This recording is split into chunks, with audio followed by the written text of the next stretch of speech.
Hey everyone, and welcome to another discussion day on Understandable English.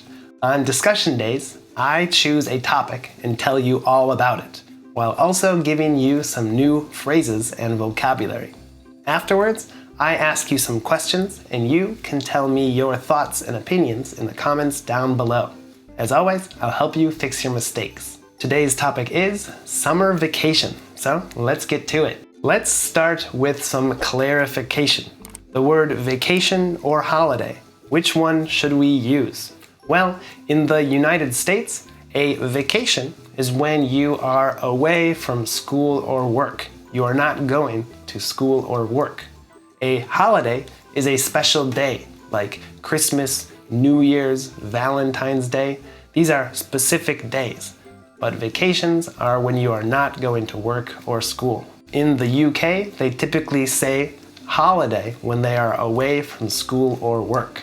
So for me, as an American, I would typically say summer vacation or summer break, while as people from the UK, they would say summer holidays. For me, as a teacher, I also get to have these perks or benefits, that is pluses, of being a teacher, which is I get to have summer vacation. I love it. But today I'm going to tell you a little bit about summer vacation when I was in school and in university. So let's take a look. In school, we always use the last few days to tie up loose ends. That is, to finish everything that we need to finish. But we also get to sign yearbooks.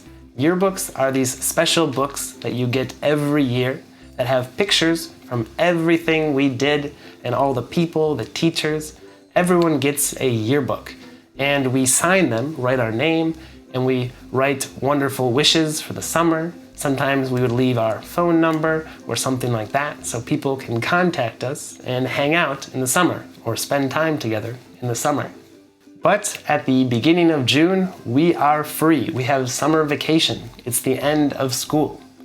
We can celebrate, relax, have a fun time, but right away, summer school starts. But what is summer school? Well, there are two options. The first one, if you were a bad student, you have to go to school for 8 weeks to learn the things that you didn't learn during the school year. Otherwise, you will fail or flunk your grade, and you won't go to the next class or grade. Not a very fun thing to do.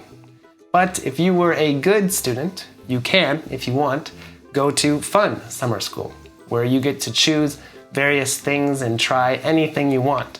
Learn about things you don't typically learn in school. For example, I had a class on film making or Photoshop. You could do art. My brother had a class on taxidermy, where you take animals that you catch, like fish, and you turn them into things to put on your wall, like a decoration. Kind of a strange but interesting process.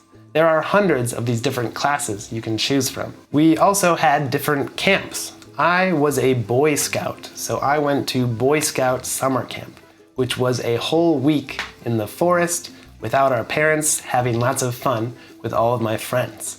We had lots of shenanigans, or strange things that were funny and fun for kids to do that are maybe a little bit naughty, not what you're supposed to do if your parents were watching. But we had lots of shenanigans, lots of fun. We also typically had a family vacation, a road trip somewhere. We would all get in the car and drive somewhere in the country, whether it was mountains, the beach, different cities. Anywhere we went, we would go for a week with my parents, my brothers and sisters, and have a fun road trip, an adventure in the car. As August came, or August rolled around, you started to feel the end of summer coming. But it was still lots of fun. If you were in any clubs or sports at school, well, you started to practice. For example, if you play football in school, you started to have August summer practices, which were lots of fun.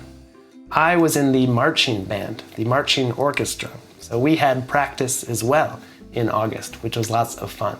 But after that, school starts in September and the whole school year repeats. When I was a university student, summer vacation was a little bit different.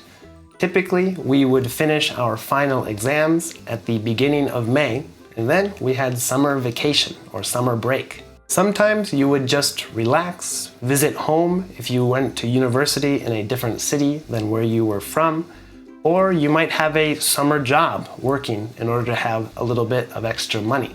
In some years, I worked in a cafe, or I would play music in a band to earn some extra money so that I could have it when I was a student. Some people also have internships, which are like very professional jobs to get money and experience about what you are studying. For example, if you are an engineer, you can get an engineering internship, where you work like an engineer and get paid, and you also get experience. It's a great way to spend your summer. But as an adult, I'm still lucky. I get to have summer vacation because I'm a teacher. So I love to spend my summer traveling, and that's what I always do. So I've told you about my summer vacation. Now you tell me, what are your plans for your summer vacation? Do you typically travel anywhere in the summer? Don't forget to write your answers in the comments down below. As always, I'll help you fix your mistakes. If you learned something new, feel free to press like or subscribe, and I'll see you next time on Understandable English. Toodles!